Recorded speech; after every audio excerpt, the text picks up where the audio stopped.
¿Cómo están? Bienvenidos. Muy buenas tardes. Soy Carolina Bayona y esto es La Voz del 21.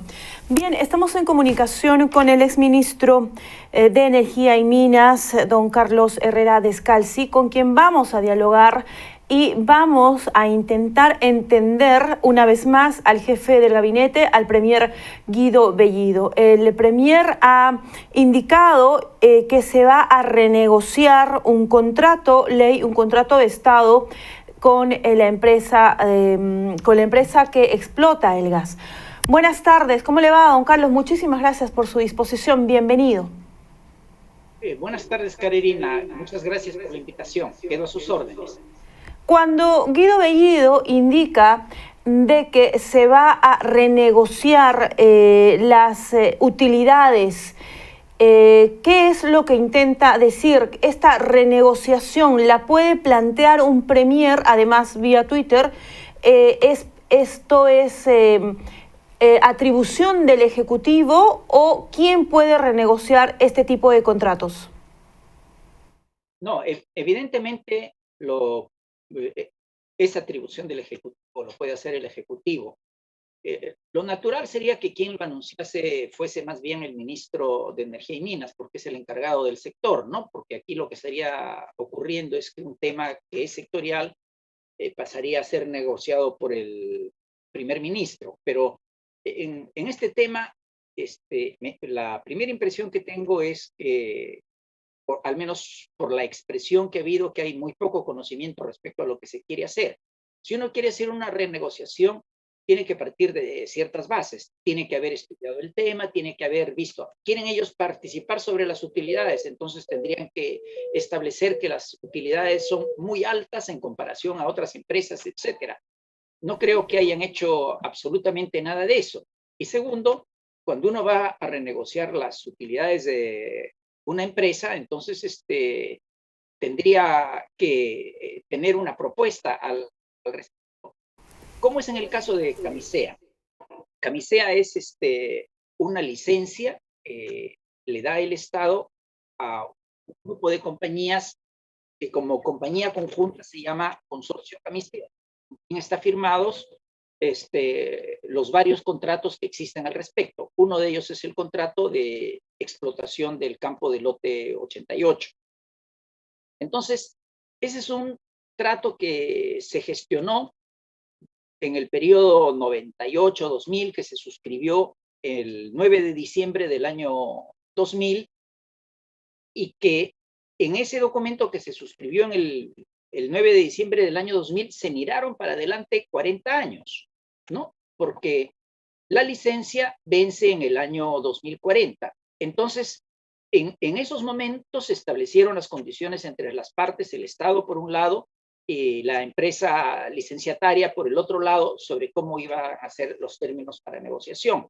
En esos términos para negociación se estableció que la empresa tendría el derecho de sacar los hidrocarburos que existen a condición de que le dé una fracción de eso al Estado. Esa fracción fue el motivo del concurso. Entonces fue un concurso público, intervinieron dos empresas, el mínimo era 12% y la empresa que ganó ofreció 37.24%. Esto es, el Estado es propietario de 37.24% de los hidrocarburos que se producen en Camisea. Si el precio internacional sube, sube para la empresa y sube para el Estado. Las condiciones son exactamente las mismas. El Estado le compra su participación, la empresa le compra su participación al Estado, le paga en dinero, se queda con la especie, es decir, se queda con los hidrocarburos y el Estado recibe su pago a través de Perú Petro en efectivo, en directo. Después de eso, la empresa comercializa el gas, lo extrae, lo procesa, tiene que trabajar con otras empresas para la distribución y una tercera empresa es la que se encarga de la comercialización. Entonces, por todas las utilidades de ese proceso, se paga un impuesto, que es el impuesto a la renta, que pagan todas las empresas, y que es el mismo porcentaje para todas las empresas. Entonces, cuando estamos hablando de distribuir utilidades, ¿de qué estamos hablando? Porque el concepto es, hay una venta bruta, ya compró la materia prima, ya la compró, le pagó ese 37-24% al Estado. Queda una venta bruta, le quita los gastos, entonces queda, digamos, la utilidad de operación. Paga los impuestos sobre eso y le queda la utilidad. Y la utilidad es lo que le corresponde a la empresa y ella ve qué cosa hace. El Estado quiere tener participación en esa utilidad. Es absurdo. El Estado lo que puede hacer es pedirle o mayor porcentaje de regalías, es decir, en la materia prima misma, o puede aumentarle los impuestos, impuesto a la renta. Pero si le implementa el impuesto a la renta, tendría que darle a todas las empresas. O quiere ponerle una sobreganancia, tendría que justificar las razones para una sobreganancia, ¿no? Eso entre lo que sería el enfoque de lo que se quisiera hacer, si es que eso es lo que se quiere hacer. Tiene que ver las consecuencias. La primera es que el anuncio que se ha hecho es un anuncio que va absolutamente en el sentido inverso de lo que había dicho el presidente Castillo en su reciente salida a México y a los Estados Unidos. Por lo menos yo he comprendido dos mensajes totalmente diferentes. El mensaje del presidente Castillo es vengan los inversionistas. Y el mensaje del primer ministro hoy día es espantar a los inversionistas. Porque esto no es un tema, un mensaje de esta naturaleza no afecta única y exclusivamente al proyecto Camisea. Afecta a todo, hidrocarburos o no hidrocarburos. Cualquier inversión que se realiza en el Perú entra bajo este esquema de riesgo. Le dije al comienzo que se trata de un contrato de 40 años. Uno no sabe lo que van a ocurrir en los 40 años siguientes. Hay toda una serie de riesgos. Todos los riesgos son parte de la empresa. Entonces, cuando se pactaron esas condiciones, lo que estaban las partes acordando es que la empresa tomaba todos los riesgos. Le pudieron haber puesto una cláusula, no existe una cláusula así, que diga si las condiciones son muy diferentes, renegociamos el contrato. Entonces, si hubiera una cláusula así, si las condiciones son mucho mejores, el Estado tiene derecho a mayor percepción. Pero también, si las condiciones son peores, la empresa tendría derecho a una mejor condición. No sería unilateral, pero ese tipo de cláusulas no existe en el contrato. Entonces, las partes, el Estado y la empresa acordaron eso hace 21 años bajo las condiciones de que las dos asumían las condiciones que se estaban poniendo en ese contrato, ocurriese lo que ocurriese, salvo extremos de fuerza mayor. Estos extremos de fuerza mayor, perdón que lo interrumpa, exministro, estos extremos de fuerza mayor, ¿cuáles son? ¿Cuáles serían los motivos para pedir que se renegocie este tipo de contrato? Ya, fuerza mayor son ocurrencias que están más allá del control de las partes, que pueden ser imprevisibles o que si son imprevisibles, las partes no pueden hacer nada por contenerlos. ¿De qué estamos hablando? ¿Qué casos de fuerza mayor? ¿No? Una pandemia como la que tenemos en estos momentos que paralizase las operaciones, una guerra, desastres naturales de gran magnitud que afecten a las operaciones, ¿no? Entonces, la empresa, por ejemplo, podría haber dicho, estas son condiciones de pandemia, la situación de trabajo es mucho más difícil, tenemos muchos mayores costos, no se puede producir, pido nuevas condiciones. Según el contrato, hubiera podido hacerlo de esa manera, pero estamos hablando solamente para casos como estos, ¿no? El otro extremo, cuando se miran estos contratos... No habría ninguno de estas, perdón que lo interrumpa nuevamente, para poder no quedarnos con las preguntas y con las interrogantes. No existe ninguno de estos casos, de los que usted ha mencionado. Guido Bellido, el premier, hace alusión a que se recupere el gas de Camisea para todos los peruanos. Y además, y lo cito, dice de que el Perú no puede seguir en manos de privados en perjuicio del pueblo. ¿Qué de cierto es esto? Si en este momento Petroperú es quien está, es el privado que se hace cargo, que tiene experiencia además en cuanto a lo que es exploración de gas, ¿quién sería esta institución o quién sería el no privado? ¿Cómo lograría el Estado, en todo caso, hacerse cargo de la exploración del gas y de la explotación del gas? A mí la declaración me suena a una declaración política, me suena a algo que trata de ponerle un contrapeso al presidente. Es como decirle al presidente, no todo lo decides tú, ¿no? Yo lo entiendo así, porque no le veo ningún fundamento ni técnico, ni legal, ni de ninguna característica. No existen condiciones de fuerza mayor, no hay mayores problemas con el tema de Camisea. El tema de Camisea está dedicado al Perú. El contrato de Camisea pone precios topes justamente para evitar que la empresa le pueda subir el precio a los productores. Entonces, los precios, o sea, el mercado prioritario de Camisea es el Perú donde se coloca primeramente el gas y los líquidos. Los productos de los líquidos, hoy por hoy, 100% se absorben en el mercado peruano y en el gas una parte se exporta.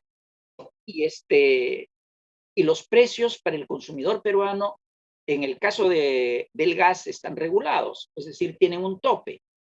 Eso es una protección al consumidor, no para evitar que la empresa pueda levantar los precios hasta donde quiera.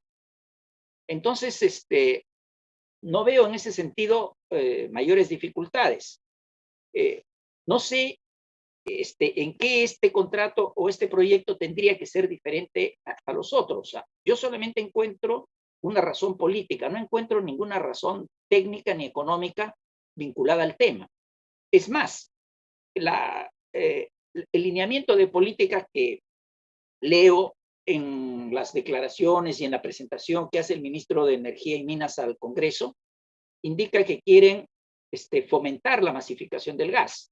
Lo que ha ocurrido últimamente con la elevación de los precios del GLP, la manera de salir del problema es masificar el gas, hacer que el gas pueda llegar a los hogares en todo el territorio peruano. Y con una negociación sobre el proyecto Camisea, pues todo eso se paraliza automáticamente. Gas para el pueblo al cual alude el premier Guido Bellido. Y debo solamente citar al premier Guido Bellido, don Carlos, porque el ministro de Economía también se ha hecho escuchar a través de las redes sociales y ha indicado lo siguiente, se lo leo para que usted también pueda analizar con nosotros. Dice don Ibar Merino, quien es ministro de Energía y Minas del gobierno de Castillo, dijo, estamos comprometidos en trabajar con todos los actores para lograr consensos en función al bienestar concreto de la ciudadanía. Desde el Ministerio de Energía y Minas del Perú propiciamos el diálogo directo y mantenemos nuestra política de puertas abiertas. Termina diciendo, hagamos las cosas bien. Entonces, aquí hay un ministro que está indicando, hagamos las cosas bien, y claramente contradiciendo lo que acaba de indicar el premier de la República. Esto sumado a lo que usted menciona también, que el presidente el 20 de septiembre en la OEA ha hecho el llamado, y también lo cito, para que en base a eso podamos tratar de entender a este gobierno. Pedro Castillo ha dicho, no somos comunistas, no vinimos a ahuyentar a nadie, ni expropiar a nadie, ni a ahuyentar a las grandes inversiones, al contrario, los llamamos a los inversionistas. Todo esto, estimado exministro Carlos Herrera, ¿está ahuyentando las inversiones? ¿Qué es lo que genera en la política económica vista afuera, internacional? Sí, le está haciendo mucho daño al Perú, porque me pongo desde los observadores internacionales. Reciben un mensaje del presidente de la República y a los pocos días reciben un mensaje opuesto del primer ministro. Entonces, la pregunta es, ¿qué pasa en el Perú? No pueden haber dos cabezas pensando en condiciones diferentes. Si dos cabezas piensan en condiciones diferentes, una de ellas tiene que irse, ¿no? En este caso tendría que irse el primer ministro. El daño para el Perú, además, es muy grande, porque ocurre que en todos los gobiernos, en los primeros meses, hay un periodo como de observación de parte de las empresas o de los interesados en invertir en el país. Los que ya conocen el país y tienen confianza en el país siguen su vida normal. Unos nuevos inversionistas, antes de colocar dinero, van mirando la situación. Y estos mensajes son dañinos, absolutamente dañinos. El Perú busca trabajo, busca recuperar su economía mediante mayor trabajo. Los mensajes del ministro de Economía, del presidente, son claros. El mensaje del primer ministro es totalmente opuesto. Además, es un mensaje muy etéreo, ¿no? Muy gaseoso. Cuando uno quiere hacer una de estas cosas, primero tiene que haber sacado sus números, ver si es posible, saber qué cosa es lo que quiere pedir, cómo lo va a pedir y tiene que medir las consecuencias antes de hacer cualquier pronunciamiento público. Y tengo No. la sensación de que absolutamente nada de eso existe. Creo que, con perdón de lo dicho, creo que son absolutamente desconocedores del tema. Y estoy hablando en plural. Cogiendo la onda expansiva de este grupo de poder que está en el gobierno, porque usted lo ha dicho bastante claro, hay dos cabezas, hay dos grupos de poder. Esta onda expansiva que podemos recoger de lo vertido por el Premier, le hago la siguiente pregunta. ¿Qué sucede si es que insisten con el tema de la expropiación, ¿no? Porque es eso, finalmente, se lo pregunto, expropiación, estatización, nacionalización de los inversionistas. Y en el caso específico del gas, ¿podría por el Congreso, vía Congreso, presentar un proyecto que permita crear empresas públicas para hacerse cargo de la exploración del gas? Tendrían que ver ellos, creo que eso tampoco lo han pensado, quizás esa parte sí lo han pensado, cuál sería el mecanismo que tendrían que utilizar para poder llegar primero a un acuerdo, porque hay un contrato de por medio y es un contrato cuyas divergencias se dilucidan no en el Perú, sino fuera del Perú. Entonces, habiendo de por medio un contrato, esto equivaldría a la expresión, bueno, yo planteo estas nuevas condiciones, habría que decir cuáles son las nuevas condiciones que se plantean, y la otra parte puede decir, pues no las acepto, no las puedo hacer, no las puedo aceptar, quizás esté dispuesto como un gesto a dar una cosa minúscula para salvar la situación, pero si es una cosa mayúscula, la respuesta va a ser no lo acepto. Y ya ha ocurrido con otros contratos petroleros mucho menores que los de Camisea. Entonces, si esto fuera así, tendrían que llegar a un acuerdo, decir, bueno, ¿cuánto va a pagar? ¿Cuál va a ser la compensación para que se pueda hacer los cambios en el contrato? Lo cual sería absurdo. Supongamos que eso fuese, entonces tendría que pasarle la operación a Petroperú. Habría que ver también el tema, porque en el Congreso, o según la Constitución Política del Estado, el Estado tiene un rol subsidiario en la actividad empresarial, es decir, puede hacer aquello que la empresa no quiere hacer, ¿no? O que la empresa se rehúsa a hacerlo porque sea peligroso, porque sea riesgoso, por lo que fuera. Entonces, solamente allí no es el caso. Entonces, primero va a haber una gran discusión en el Congreso. Segundo, habría que ver de dónde va a sacar el dinero. No es poco dinero. No creo que eso esté en la ley de presupuesto, no lo he visto, ¿no? Tercero, si tuviera en algún momento que hacerse de las operaciones, tendría que tener personal para las operaciones. Entonces tendría que encargarle a Petroperú. Petroperú ahorita está recargado con la refinería de Talara. La refinería de Talara no es una muestra del gran éxito de Petroperú, ¿no? La refinería de Talara está costando más del doble de lo que debería haber costado y se está tardando muchísimo tiempo. Aún en las circunstancias de la COVID y de las otras cosas que han ocurrido. Entonces, no aparece Petroperú como el administrador adecuado para encargarse del suministro de gas en el Perú. El suministro de gas en el Perú en estos momentos provee prácticamente la mitad del combustible para la generación eléctrica, ¿no? Y es fundamental en la industria, en el transporte, en muchas actividades de la vida. Incluso en Lima, ya la mitad de la población tiene acceso al gas natural. Y la población en Lima que tiene acceso al gas natural no son los sectores A ni B, son los sectores C, D y E. ¿No? El 50% de masificación que se ha avanzado en Lima se ha hecho en sectores. Entonces, todo esto queda en riesgo por los problemas de la operación. Cuando Proinversión otorga un contrato a una empresa para que realice una actividad, le exige previamente que haya un operador calificado. Yo no sé si en estos momentos Petroperú está en condiciones de ser un operador calificado. Primero, Petroperú va a tener que resolver los problemas grandes que tiene con la refinería y con el oleoducto norperuano. No sé si está en condiciones de hacerse cargo de explotar Camisea, de operar Camisea. Y cualquier problema que ocurra en Camisea, ya no le estoy hablando ni de la parte política ni de la parte económica. Le estoy hablando de la parte técnica. Un error técnico, una falla de mantenimiento, paraliza al Perú, se queda sin energía. Es así como debemos entender esto, ¿no? Ministro, tenemos que analizar esto justo así, de manera técnica, porque esto no se trata de echar anuncios gaseosos, demagógicos, lo que se genera, según lo que usted nos indica, es incertidumbre. ¿No? Ignorantes, dice usted. O sea, esto tiene un tufo de ignorancia terrible. ¿El Premier es ignorante en estos temas? En estos y en varios otros, me parece. Correcto. Termino con esto, por favor. A esto a lo que apela, ¿no?, el Premier, con esta demagogia que para el pueblo, el gas para el pueblo, ¿se bajaría el precio del gas con una renegociación del consorcio Camisea de este contrato? Para dejar claro esto a los que escuchan al Premier. En absoluto. Mire, los precios se pueden bajar como se han bajado ahora los precios del GLP mediante subsidio, ¿no?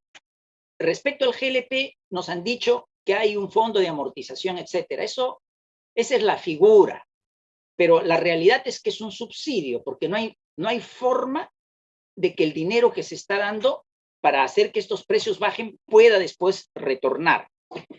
El Perú en estos momentos es importador neto de GLP. Y al ser importador neto de GLP, si tiene el GLP, nos obligan a pagar los precios internacionales. No hay otra salida. Entonces, no es una renegociación de Camisea lo que tenga que conducir a una variación de los precios de GLP. Y en los plazos un poco más largos, la manera de salir de la esclavitud del GLP es sustituirlo por gas natural, es justamente masificar el gas natural. Y para masificar el gas natural se necesita el proyecto Camisea. Entonces, una parte no está desligada de la otra. Muy bien, ahora nos queda más claro. Solo para redondear y para de paso darles un consejo al gobierno, exministro, en todo caso, el Premier que ignoren estos temas, ¿en qué debería asesorarse para poder dar este tipo de declaraciones? ¿Qué es lo que le falta conocer en este tema? Yo creo que primero se requiere, como en todos los temas, seriedad. Ya la campaña política terminó. Entonces, hoy lo que hay que hacer es gobernar el país. Y para gobernar el país y hacer una propuesta, primero uno tiene que estudiarla. Primero tiene que tener una solución, por lo menos en el papel, donde uno ponga plazos, costos, tiempos, consecuencias, meditarla, y después de eso recién se pueden dar pasos como este, ¿no? No comenzar con el anuncio. Porque el anuncio finalmente vamos a llegar a algo que no se va a poder hacer y más bien causa daño al país. Muy bien. Por este anuncio, respecto a las inversiones, se pierden puestos de trabajo y además cuestiona la autoridad del presidente. ¿No? Que está en otra línea, ¿no? Que da otro mensaje. Muy bien, muchísimas gracias. Lo cual me parece muy mal. Gracias por su aporte. No sabe cuánto nos ayuda a entender las declaraciones del jefe del gabinete, que cada vez lanza más amenazas, ya no solamente a la prensa, ya no solamente es un fuego cruzado con su propio gabinete, sino también ahora a la inversión privada y al propio presidente Pedro Castillo. Muchísimas gracias, don Carlos Herrera. Un fuerte abrazo. Muchas gracias por esta oportunidad. Gracias, muy bien. Queda claro que el jefe del gabinete tiene que pensar y tiene que asesorarse mucho mejor. Por lo menos es lo que nos ha indicado y estamos entendiendo respecto a esta declaración primero o a esta declaración en redes, ¿no? Y después ya refrendada desde Arequipa en una reunión con los líderes de los gobiernos regionales. Vamos a dialogar con la empresa que hoy tiene en sus manos este recurso para poder renegociar las utilidades en beneficio del Estado peruano. Bueno, terminamos con esto, y es que varios congresistas, varias bancadas, representantes del Parlamento se han pronunciado, lo están haciendo en este momento, hay diversas reacciones y por lo pronto formalmente ya Patricia Chirinos ha presentado una moción para citar a el premier Guido Bellido por los textos irresponsables respecto a estos anuncios de expropiación. Muy bien, con nosotros será hasta cualquier momento. Buenas tardes, permiso.